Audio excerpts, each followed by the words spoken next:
Yukito's father is a maniac who formed a new cult to worship their deity Matama and turned his son's life into a living hell, so much so that they compelled him to participate in a rite that would make him the next cult leader. They brought Yukito, who was confined inside a barrel, claiming to hurl him into the water with all those random males as cult followers. The aim is for him to survive 3 days underwater and overcome death. Yukito begged for his life, knowing that this was the end. But his father is unfazed, believing that this ritual will save him. The elderly guy goes on and on about their deity being omnipotent, omniscient, and invincible. He assures his kid that their deity will undoubtedly save him. They push Yukito from the cliff, and he crashes into the ocean, leaving no sign of sanity behind. As he sinks deeper into the sea, his mind begins to replay memories. He recalls trying to be a regular youngster, playing with animals and going on walks with pals, only to be disrupted and whisked away by cult members. The cult devastated his life, forcing him to live alone because no one wanted to be near him at school. They attempted to murder him by almost burning him alive, and after being severely tortured by his father, in sum, he was never intended to have good fortune or tranquility in this life. As he begins to lose consciousness, he makes his final wish. If their goddess Matama exists, he wishes she will allow him to be reincarnated in a world without gods or religion. Fortunately, Yukito awakens after being rescued by a girl named Aluril. She offers to look after him till he is completely recovered and cites her job at the community restaurant.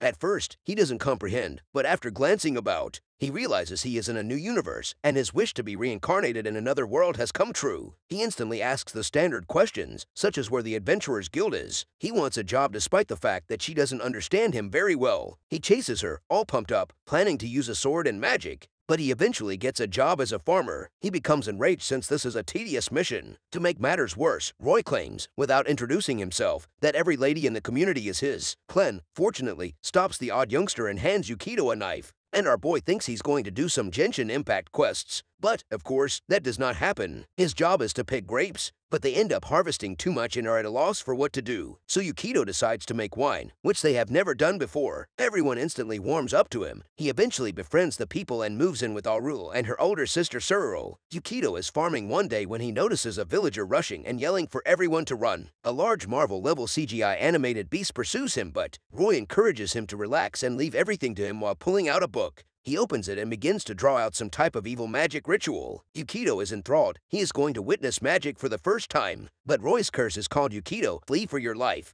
They manage to outrun the beast, and Roy is pleased of his survival. But Yukito is enraged. They didn't even fight, and running is a disgrace to him. He grabs Roy by the collar and demands why he didn't fight back. But Roy says we can't beat it. Yukito becomes enraged and questions why he was ever reading a book. So, the book contains strategies for outrunning various types of monsters. Yukito ultimately realizes that there is no magic in this world after returning to the restaurant and having his wounds healed by Aluril. Despite the fact that this isn't the rebirth life he had hoped for, he believes it's not too awful. He can at least get drunk at the end of the day and watch Roy spew rainbows. Aluril observes that everyone became more joyful following his presence and, humbly, invites him to remain forever. And, because this world lacks a demon lord, he begins to conform and accept his new life. He expresses gratitude to God for sending him there, but he notices that no one knows anything about God or spirituality. While hunting, Roy approaches him and tells him about the Forbidden Book. It's even illegal to talk about it. He quickly believes that this is his chance. This will take him to the mysteries of this new planet. He inquires as to the subject matter of this book, just to find out it's a normal book about couple intimacy. Yukito travels to the imperial capital with Roy and Aluril. Roy gestures to the palace and warns Yukito not to speak with anybody from the city. Yukito is perplexed, and Roy explains that their country people are despised by city dwellers. They arrive at the bookshop and discover the book they were looking for. Yukito becomes intrigued by the idea of a not-fit-for-work book from another world.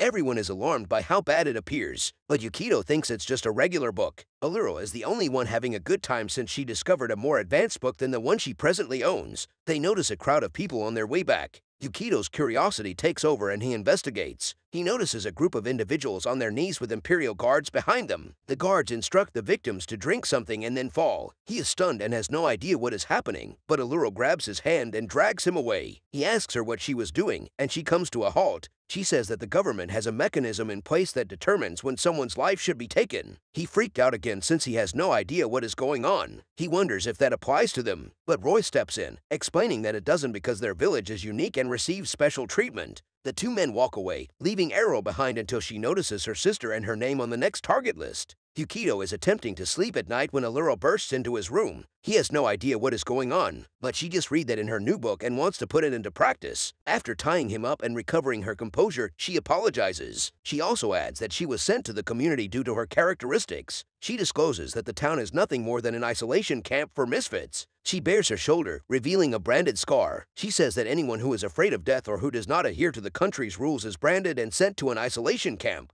But she is pleased that Yukito is unique among the others. He doesn't have a brand, yet he doesn't despise them. He assists them and educates them. He's the first outsider to treat everyone as comrades and family. Yukito confesses that he has a similar background. Because of the cult, everyone despised him in his previous life. But this time, he made his first buddies. Arrow then noticed his jewelry and remarks on how nice it is. That was the only thing he brought into this world, and recalls his father telling him that it worked as a protective charm. He chooses to give it to her, and she goes back to bed, not before staring at him and thinking she was glad to meet him. Yukito awakens the next morning to find the restaurant abnormally empty. He can't find Allura or Siluro anyplace. He assumes they've closed it for the day and goes outside to double-check. He sees Roy sprawled on the floor after getting a savage thrashing. He immediately checks on his pal and inquires as to what transpired. Roy discloses the sister's abduction and describes the Imperial system in detail. Ordinary folks are told to complete their tasks, and they do so. People from their village, however, are not asked. Their lives are taken forcibly, and this was the day for the sisters to die. He apologizes to Yukito, but our lad is impatient.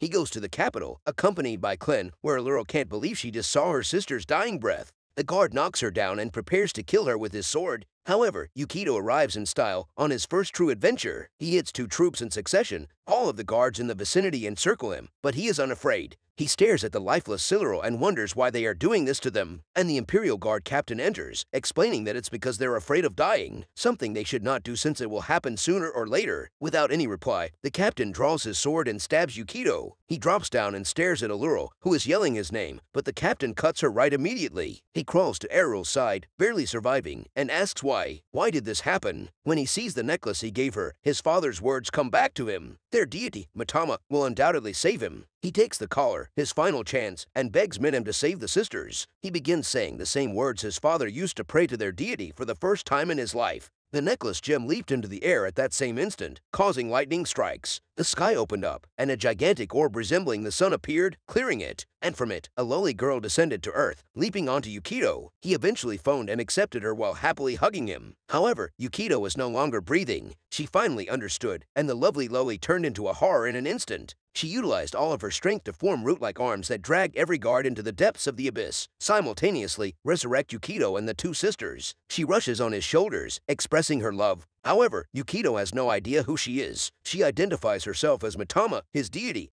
Thanks for watching. Please make sure to subscribe and watch my other videos if you're into my content.